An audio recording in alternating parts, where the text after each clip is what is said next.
Hi, welcome to my channel. My name is Chisemubiwuru and currently I live in Scotland. So on my channel, I share about videos to encourage young people to grow, to develop themselves, and also my lifestyle.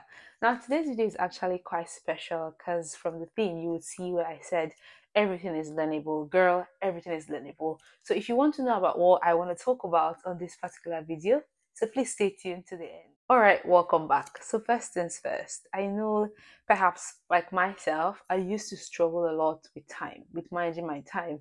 And you know how painful it is when you're not able to meet up with your own obligations from yourself, and how you put people at unease when you're not able to fulfill whatever commitment you've made to them. So I think that talking about it is very important because we might see it as normal, but apparently it's not normal for you to disrespect people's time. And why I'm saying this is that you can actually build this muscle of managing your time more effectively and more efficiently in a way that you wouldn't be overwhelmed as a person. And then the other person which you're trying to book an appointment with is also being respected, because if they're able to allocate a particular time to you and you're not able to meet up, is a problem. So I like to suggest like a few improvements or a few ideas that might be helpful. So to plan your time, what should you do?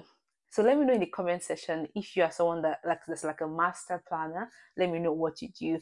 But just not too long ago, I was watching a particular set up a training program, and the trainer talked about how you could actually break down your life activities into different aspects. The first aspect would be planning your life weekly. So for instance, today being 30th, the last day of the month, so from 30th, or most importantly from the 1st till the 7th day of the week, what exactly do you want to do? So what do you want to do? Where do you want to do the things that you do? And why exactly are you engaging in that particular activity? So this will just involve you mapping out how your week will be like. So from Monday through Saturday and Sunday, you have specified allotted times for what exactly you want to do, and then you're able to follow through it. Doing that alone will help you keep like a record of what exactly you have achieved in a particular week.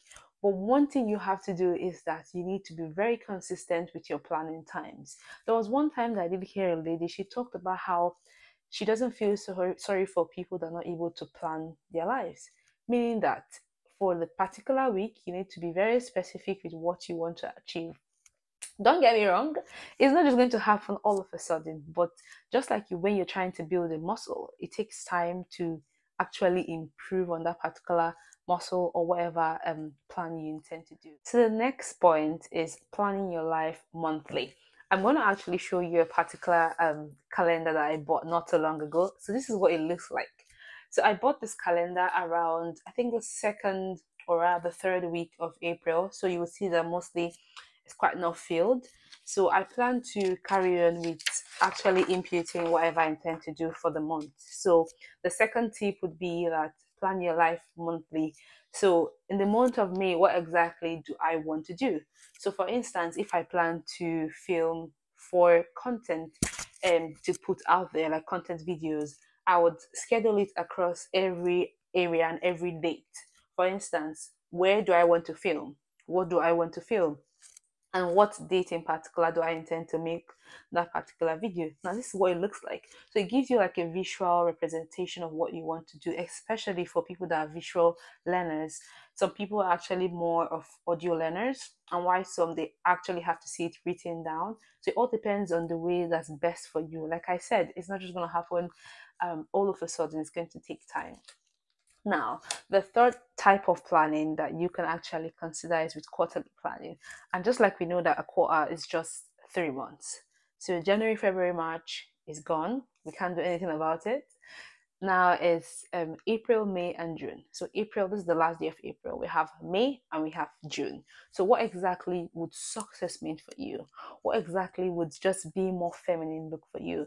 What exactly would making perhaps $5,000 or $100,000 look for you? So what steps would you take to ensure that you are able to meet that particular goals? So earlier point would be planning weekly. The second point is planning monthly. The third point is rather planning quarterly. So lastly would be having a yearly plan.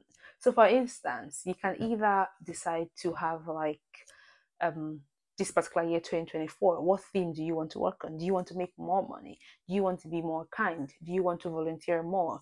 Do you want to improve in your personal life, your career, or whatever it is that makes you tick? Or you want to be more relaxed, or you want to be more feminine, or you want to be more smart, or you want to be more friendly. It all depends. So for me, this year would be being intentional. So that cuts across how I'm spending my time, that cuts across whatever activity that I intend to do, and just trying to build something for myself that I actually thought about before doing. So planning yearly would require that you still have to break it down into bits, because it can actually be overwhelming just having just that full yearly plan of 365 days a year. And of course, things can change, but just having that yearly plan and splitting it across. So, for instance, in that yearly plan, it could look like having like 3 quarters across. So you plan for January, February, March. What will lead you? What activities would you be part of, or would you play a role in that will lead you to your overall goal? So, for instance, some people might decide to lose 10 kilos or 15 kilos or 20 kilos in a year. So you just need to spread out those activities daily, weekly, monthly, and of course to measure and assess if you are able to meet that overarching goal which you intend to achieve in a particular year. I know this is quite like a mouthful, but trust me, it gets better. Coming from me too, I would say that I've really improved with managing my time. I'm able to schedule things out ahead of time. So guys, I noticed something very interesting about my analytics here on YouTube.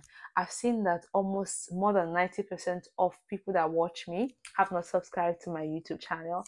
Guys, please subscribe. So, because it motivates me to actually create more videos like this. If you haven't subscribed, please subscribe to my channel. I know the over 10% of people, 80% of people that have subscribed to my channel.